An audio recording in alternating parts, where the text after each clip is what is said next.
Қазақмыстағы жарақат алу қаупі жоғары аймақтардың бірі түрлі энергия көздерімен жұмыс істелетін учаскелер болып табылады. Қызметкерлердің өлімімен аяқталатын жарақаттардың көбісі сондай жерлерде тіркелетінін статистика деректері растап отыр. Артемьевский кешенінің Солаттас кенішінде сондай оқиғалардың алдын алу мақсатында бұғаттау құралдарын қолдануға байланысты арнайы оқулар мен тәжірибелік жұмыстар өтті. Бұл нөмір бірінші сорғысының сөндіргіші. Бізге оны өшіріп және оқшауландыру қажет. Бірінші кезекте басқару тізбегін өшіреміз. Қуат көздері адам өмірі үшін қауіпті. Сол себепті бұғаттау құралдарын жабдыққа орнатпай тұрып, энергия көздерін оқшауландыру қажет.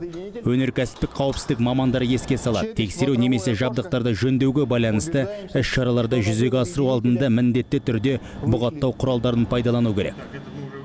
Қазақмыс қызметкерлерінің түрлі энергия көздерімен жұмыс істеу ережелері компанияның барлық кәсіпорындарында ендіріліп жатқан еңбекті қорғау мен өндірістік қауіпсіздік саласындағы 7 маңызды стандарттардың бірінде көрсетілген.